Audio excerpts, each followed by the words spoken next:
Boa noite, pessoal, tudo bem? Hoje nós estamos aqui para gravar o nosso último encontro, tá? Tomei o cuidado de colocar uma série de observações lá no Moodle, né? Para vocês poderem acompanhar, para verem o resumo da matéria, o que vai cair na prova. Coloquei novamente a questão do trabalho, que vocês têm o prazo até o dia da avaliação para apresentar para mim.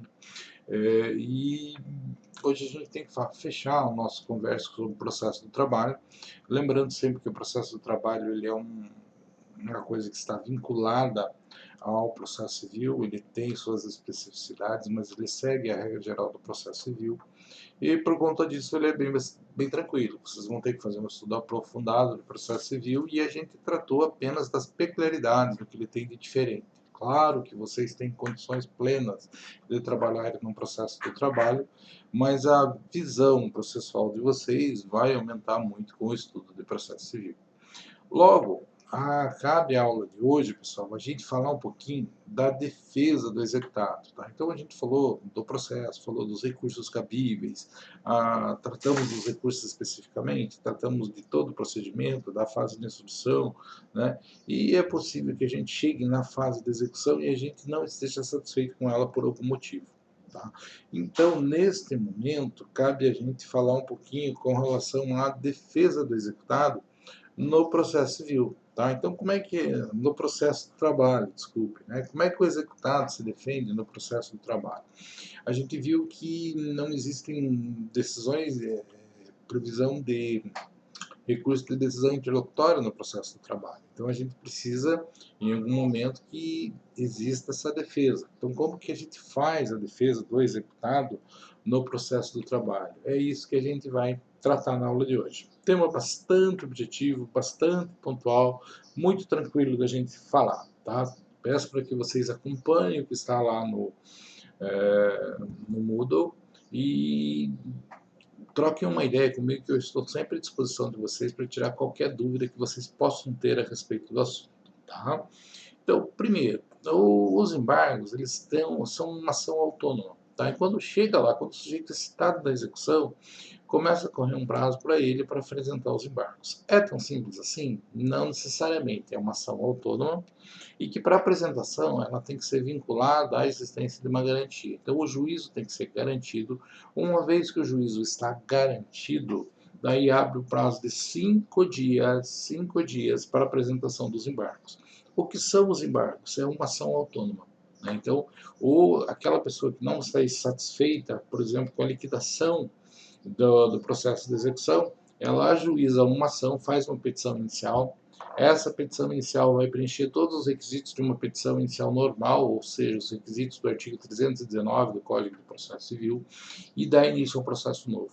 Tá? Então, este processo novo ele é vinculado ao processo de execução. Tá? É por meio deste processo novo, que nós vamos movimentar a defesa do executado. Então, é uma ação autônoma, tem natureza de ação autônoma, é uma ação de conhecimento vinculada ao processo de execução. Sendo uma ação de conhecimento, praticamente qualquer matéria que você puder alegar, dentro daquilo que é possível ser alegado nos embargos, pode ser utilizado. Qualquer meio de prova, posso trazer testemunha? Posso ter uma ampla instrução probatória, porque a cognição é ampla. No entanto, não são todas as matérias que podem ser usadas por ocasião dos embargos do executado, ok? O objetivo dela, né? O objetivo dessa ação, dos embargos da execução no processo do trabalho, é trazer à tona, rediscutir aquelas impugnações, aquilo que você falou no curso do processo de liquidação e que o juiz não acatou, tá? Pense, né, pessoal, entendam, nós temos um processo de conhecimento, discute, não estou satisfeito, temos recurso ordinário, daí nós vamos brigando com isso, podemos chegar até um recurso de revista, chega uma hora que a decisão transitou em julgado, não cabe mais recurso dessa decisão. O que vai acontecer? Nós entramos na fase de execução. Quando entra na fase de execução, a primeira coisa que faz é fazer a liquidação dos valores, vai fazer o cálculo. De repente as partes brigam, o cálculo não está legal e o juiz não quer nem saber o que você falou e toca a bola para frente. Tá? Ou penhora um negócio que não poderia ser penhorado, faz alguma coisa diferente. Então, o que acontece? Quando feito a penhora, você é intimado da penhora. No prazo que você é intimado da penhora, abre o prazo para que em 5 dias você fale de tudo aquilo que você não está satisfeito. No entanto, apenas é possível alegar aquelas matérias de coisas que aconteceram após o trânsito de julgado da ação. Então, eu não posso reargumentar tudo aquilo que foi discutido no processo de conhecimento, eu só posso argumentar aquilo que foi discutido no processo de execução. O que vai ser o quê? Vai ser o fato de eu não concordar com a liquidação realizada, com os valores apurados pelo juízo. Vai ser o fato de ter sido penhorado um bem que eu entendo que não poderia ser penhorado. Tá? Então são estas coisas, estes argumentos que são possíveis de serem manejados por meio do embargos à execução. Tá? Então, embargos à execução, competência dele é a do mesmo juízo no qual tramita o processo, né, onde está a de execução, mas é uma ação nova. Então, você faz, ela distribui por dependência. Então, quando você distribui por dependência, quer dizer, vai para o mesmo juiz, vai para a mesma vara, né?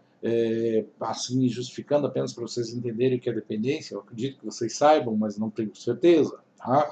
Então, vamos lá, o que é uma dependência? Eu tenho um processo e eu tenho outra ação que precisa ser analisada pelo mesmo juiz que vai analisar essa. Por exemplo, eu tenho uma ação de alimentos. O juiz na ação de alimentos determina que seja pago um salário mínimo por mês de alimentos para manutenção da criança enquanto o processo ainda está tramitando. O sujeito é citado, tudo certinho, é intimado dessa decisão e não paga. O que eu vou fazer? Eu vou executar essa pensão feita provisoriamente. Como é que eu faço? Eu entro com uma ação de execução, só que eu não vou entrar com uma ação de execução. Por exemplo, Ponta Grossa tem 2 varas de família, né? Pode ir para um e para outro. Para mim não correr o risco, eu digo que vai ser distribuído por dependência aquela ação de alimentos. O juiz que vai julgar as 2 ações vai ser a mesma. Então eu vou lá, faço isso e o processo vai ser encaminhado para onde está o outro. Não vai se passar pelo sorteio. No caso dos nossos embargos à execução, também existe a dependência. Lógico, para julgar os embargos, é importante que o juiz tenha conhecimento do que está determinado no processo de execução, do que está no processo de execução. Então, os embargos dependem, estão relacionados com a ação de execução. Então, ele vai passar por essa situação. E o objetivo dele é o quê? É tratar de todas as matérias, tratar de tudo que pode ser alegado e que aconteceu desde o trânsito e julgado do processo de conhecimento até a nossa penhora propriamente dita, ou seja, no curso do processo de execução. Uma coisa que é importante, né, é que quando a gente vai falar lá do processo civil, quando a gente vai falar dos recursos, tal, normalmente a gente diz não tem efeito suspensivo, mas não é uma regra. Pode ser que o juiz atribua efeito suspensivo, tá? Mas quando nós falamos embargos à execução trabalhista, pessoal, no processo do trabalho, a regra é que eles sempre serão aceitos com efeito suspensivo. Então, o sujeito apresentou embargos dos 5 dias da penhora, dentro do prazo dos 5 dias da existência da penhora, da intimação desta penhora realizada, o que acontece? O processo para, tá? E vai esperar resolver aquela situação dos embargos à execução. Normalmente o embargo de execução é resolvido rapidamente. Normalmente ele não necessita de instrução probatória, mas se for o caso ele pode ter. Tá? Normalmente são questões documentais que o juiz decide, julga e bola para frente. Tá? Pressuposto de admissibilidade. Já falei isso para vocês, mas a matéria já tem que ter sido objeto de impugnação. Então, na verdade, é uma ação nova, mas ela funciona como um recurso. Por quê? Porque você tem que ter falado assim, olha, eu não quero que penhore esse bem. E os caras vão lá e penhoram. O que eu posso fazer? Eu posso entrar com embargo de execução para dizer que a penhora está errada. Ah, a liquidação não está certa, foi feita diferente, você impugnou os cálculos e o juiz entendeu que a sua impugnação está errada. O que você pode fazer? Você pode entrar com embargo de execução. Mas é necessário que você primeiro vá lá e mostre que tem um erro, pessoal. Que, faça a impugnação lá. Se você não faz impugnação, se você não briga com relação à penhora realizada ou qualquer outro vício que pode ensejar a propositura dos embargos à execução, se você não faz isso, o que acontece? Seus embargos não vão ser aceitos. Você precisa disso. Tá? Isso é mais ou menos como um pré-questionamento para efeito de um reconhecimento de um recurso especial. Se você não argumentou aquilo antes, não adianta, não vão aceitar o teu recurso especial. Aqui é a mesma coisa, se você não argumentou aquele defeito que você está apontando nos embargos de execução, eles não vão aceitar o seu recurso nessa situação. Tá? Tem que se manifestar tempestivamente com relação a isso. Tem gente que pensa diferente? Tem, mas é minoria muito absoluta isso, tá? Então é uma minoria bem, assim, vou dizer assim, tem um erro material no cálculo, o cara fez um cálculo errado, tá? Naquele cálculo errado que o cara fez, eu não vi, mas depois fui dar uma olhada e eu percebi como era um erro absurdo, eu entro com embargos. Se não foi alegado na época, o juiz tende a não aceitar os seus embargos, mesmo que seja um erro absurdo. Tá? No entanto, existem algumas decisões, algumas jurisprudências, alguma doutrina que defende o entendimento que se o erro for material, se for um erro muito evidente, né, não é o fato de não ter sido alegado temporariamente que impede que seja corrigida aquela questão. No entanto, esse é um posicionamento minoritário. Tranquilo? Que mais? Matérias alegáveis, né? Por ocasião dos embargos, a matéria de defesa está restrita às alegações de cumprimento da decisão, do acordo de quitação, de prescrição da dívida, tá? Então são coisas que vão acontecer após o trânsito julgado da decisão, né? Somente o que aconteceu depois, somente aquilo que foi superveniente, que veio depois a prolação da sentença, é que vão poder ser alegados. Também posso falar de uma eventual nulidade da sentença, posso dizer assim, eu não fui citado naquele processo correu revelias e ele é nulo porque ele sabia onde eu estava. Então essa é uma situação que pode ser alegada, tá? Uma nulidade de sentença, alguma coisa assim que surge depois. No entanto, não são tantas matérias assim, pessoal. O pessoal faz normalmente porque o intuito procelatório, porque enquanto eles não são resolvidos, existe o efeito suspensivo ao processo de execução. Tá? Eventualmente, não estou satisfeito com o resultado que o juiz dá ao meu, digamos assim, aos meus embargos à execução, o que eu posso fazer? Posso fazer um agravo de petição no prazo de 8 dias e o Tribunal Regional do Trabalho competente vai analisar o meu recurso. Tá? Obviamente que se não for apresentado dentro do prazo, ele não vai ser aceito. E basicamente, pessoal, esta é a matéria que falta a gente tratar. Lógico, se fosse uma aula presencial, a gente ia ficar conversando uma série de situações, uma coisa, mas o conteúdo é este. Tá? Eu preciso dizer para vocês que eu tenho consciência limpa com relação ao fato de ter abordado todo o programa da disciplina de vocês.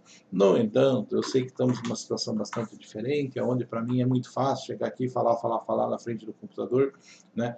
E mesmo nas aulas que são assim online, vocês não participam tanto, porque vocês não usam o microfone, vocês mandam uma ou outra mensaginha, né? Então, pessoal, me coloco totalmente à disposição para agora, para o ano que vem, para usarem o meu WhatsApp, para me mandar e-mail, para vocês entrarem em contato comigo do jeito que vocês puderem, do jeito que vocês conseguirem, eu me ponho à disposição de vocês para tentar ajudar, tanto nessa disciplina quanto em qualquer outra coisa que vocês achem que o meu conhecimento pode ajudar vocês, tá? Fiquem completamente à disposição. Sinto muito de ter passado praticamente um ano dando aula para vocês à distância, ok? Normalmente, essa altura do campeonato, eu já conheceria todos pelo nome, já saberia ter uma brincadeira, ter colocado um apelido em uns 2 ou 3 da sala, mas pela forma com que as aulas estão ocorrendo, assim, não foi possível fazer isso e para mim é uma pena. Ok, pessoal? Um grande abraço, estudem e eu vou estar no horário da aula à disposição de vocês. Tudo bem? No entanto, estou à disposição de vocês para tirar dúvida e não para falar tudo de novo. Beleza? Um abraço. Até!